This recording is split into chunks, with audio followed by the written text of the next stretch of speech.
बुलढाणा जिल्ह्याच्या मेहकर तालुक्यातील वेणी गावामध्ये दलित समाजाच्या स्मशानभूमीसाठी गेल्या 20 वर्षापासून 2.5 एकर जमीन समाजाच्या ताब्यात आहे, ज्याची नोंद ग्रामपंचायतला असल्याचे सांगण्यात येत आहे।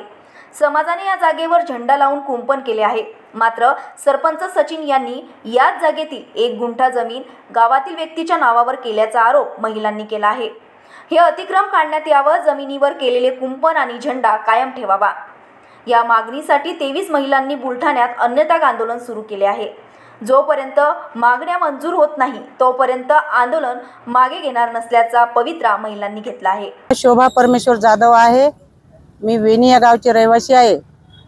बौद्ध समाजाची मशानभूमी 1 हेक्टर आहे, परंतु या 1 हेक्टर मध्ये श्याम माधवराव जाधव यांची नोंद सरपंच यांनी करून दिलेली आहे। कारण यासाठी आम्ही कागदपत्र सर्व यांना दिले, पण त्यांची नोंद त्यांनी हटवलेली नाही व तसेच आम्ही तहसील कार्यालयाला सुद्धा हे कागद दिलेत की यांची नोंद माघार घ्या, तरी पण ते म्हणतात की याची नोंद आम्ही माघार घेणारच नाही। कारण आमची मागणी अशी आहे की यांची नोंद त्या जागेवरून हटली पाहिजे आणि आम्ही तार कुंपण आणि झेंडा जो लावलेला आहे हा झेंडा आमचा काढण्यात येऊ नये।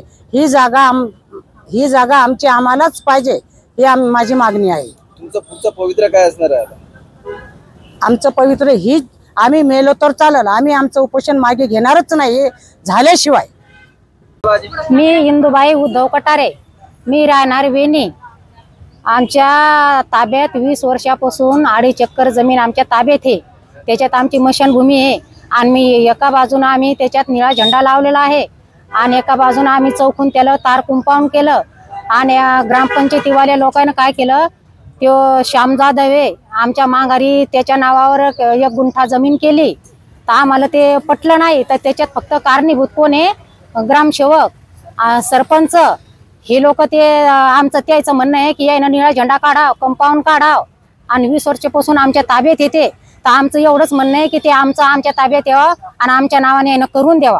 आमची एवढीच मागणी आहे, फक्त बाकी काही पाहिजेत नाही आम्हाला। मागण्या मंजूर नाही झाल्या तुमचं पवित्र काय? तर आमची मागणी जर मंजूर नाही झाली तर आम्ही तो उपोषणाला बसले, तर आम्ही कलेक्टरच्या सामने जाऊन तिथं जीव सोडून देऊ, पण आम्ही घरी जाणार नाही, काळं तोंड दाखवणार नाही मी आमच्या जनतेला। आमचा गरीब समाज आहे।